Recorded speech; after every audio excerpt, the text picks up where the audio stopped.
controversial bill, one that saw the country's top management institutions raise their voice in alarm. We're of course talking about the IIM, or the Indian Institute of Management bill, which seems to have missed its date with the monsoon session of Parliament. There is of course a very strong chance that there's going to be a redraft of it. Is it somewhat of a victory for the IIMs? We saw how the country came together. We saw ex-students, the faculty, and of course the boards of the top IIMs raise their voice loud and clear. Now, just a quick introduction to just what this bill says.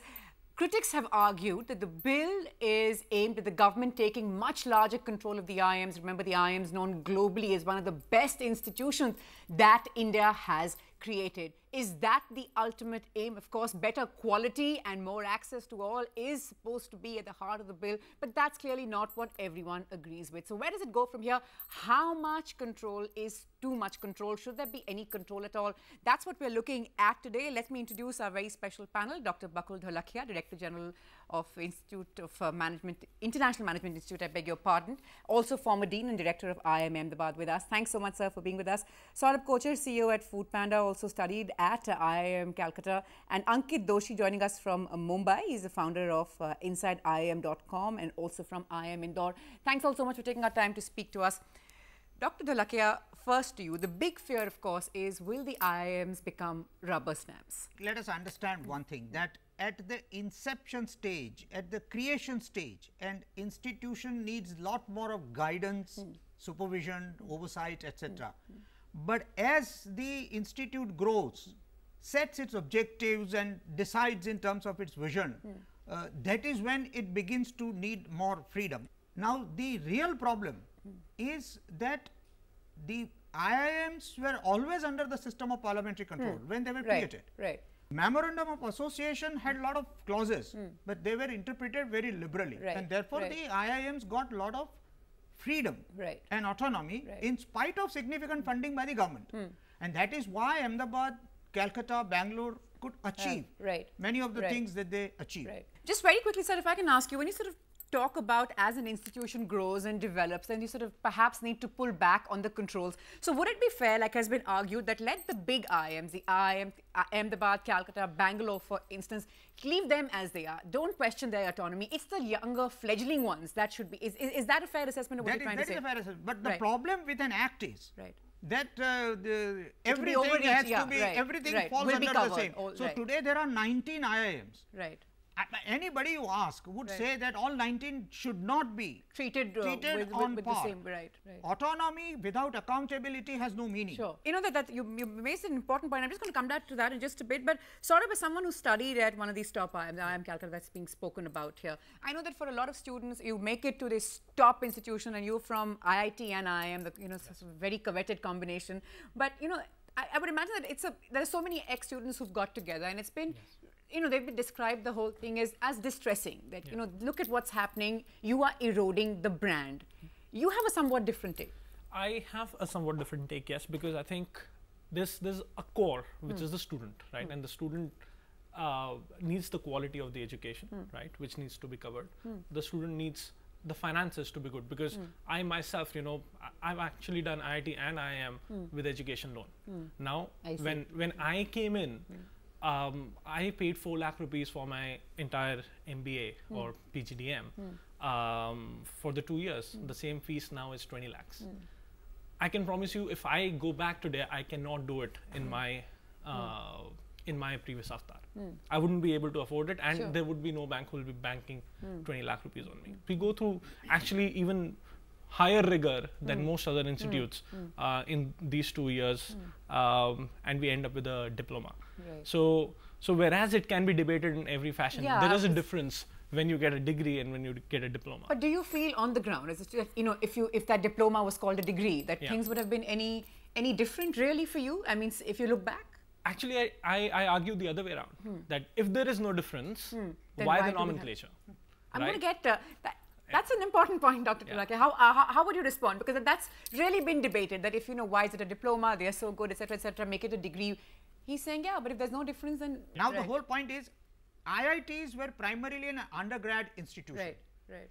For an undergrad, immediately after the board exams, you need a degree. IIMs, unlike that, are postgraduate institutions. Correct. And in postgraduate institutions, it's the professional qualification whose valuation by the market is what matters. Right. Now, let me put it this way. IIMs giving PGDM has not prevented our alumni from getting top CEO posts in international markets. Exactly, across the world. It has not prevented them from teaching in American universities. So, therefore, it is the market recognition of the qualification. In fact, that's what I was going to say. Once you have the name, you have the IIM name, and that too from one of the, the 3-4 top ones that we have. Does it really matter, Saurabh, in your experience? So, like I said, at the end of the day, it is not an MBA. There is people who around us know what an IIM is, but there's people who do not. Yeah, and you still think there are people? I'm telling you they're not, right? Because we cannot be a frog in a pond where we say we're India, right? So, going beyond, yes, there is education, but there is not 100% education. We still do not figure out in the top 100 list as much as we would want. I'm going to get Ankit in. Ankit, if I can just start by asking you quickly, degree versus diploma. Did you feel the need to sort of, we wish that IIMs gave a degree? Did it ever cross your mind until perhaps, in recent months and years, this controversy has come up? No, not really. Actually, it doesn't matter to me because eventually people join the IIMs to make a career. And as long as your career path is well defined, I think the nomenclature doesn't matter. What do you make of the bill, Ankit? What do you really make of the bill? They're giving you, supposing they say, okay, we're giving you a degree, but along with it come all the other things that they have in mind, the greater controls, choice of board, choice of research, choice of papers, etc., etc. Fee structure, for instance. Does that sort of, is that give and take fair in your opinion? Because of the platform that I run in, and because I'm also the youngest on this panel, I like to be from the student side, and when I talk to current students who are studying in various IIMs, I think there is just a complete disconnect to what is happening, the tussle between the administration and the government. I think the current student and an aspirant who wants to get into an IIM today has absolutely no clue how it is going to impact them. On the flip side, I'll say that the IIMs aren't very open to scrutiny either. There are a few things, for example, placements and admission criteria, etc.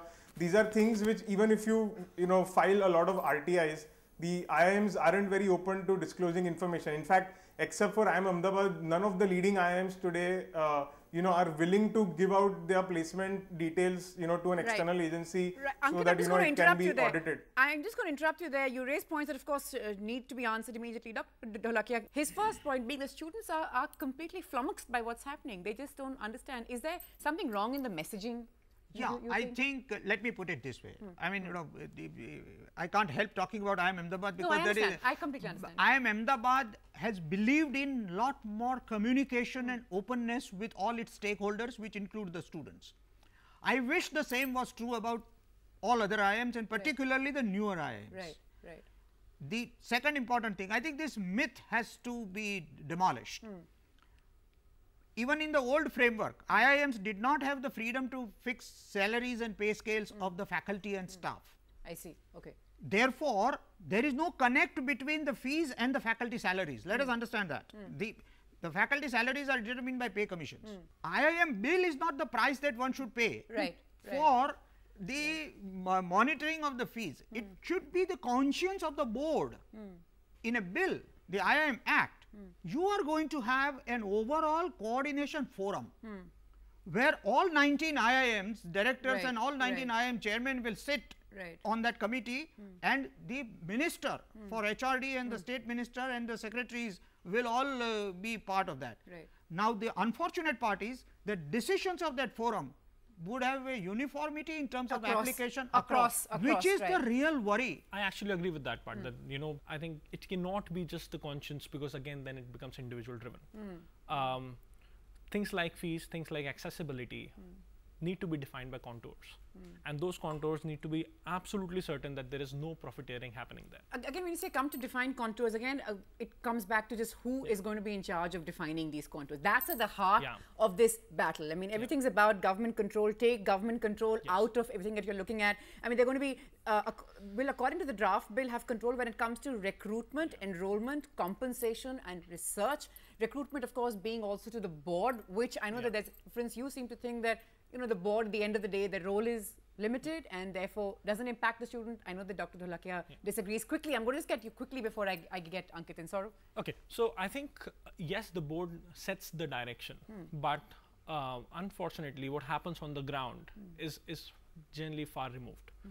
Every institute that I have been to, and the premium ones, I have seen that there are always the guiding stars and the lights.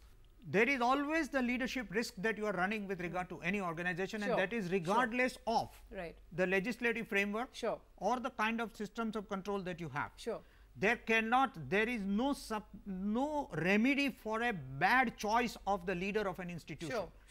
And let us understand that it is like organizations. The CEOs and the leaders drive. Now, if you have a person with a vision, with a strategy, and you know, the buy-in with all the stakeholders, that institution automatically performs well.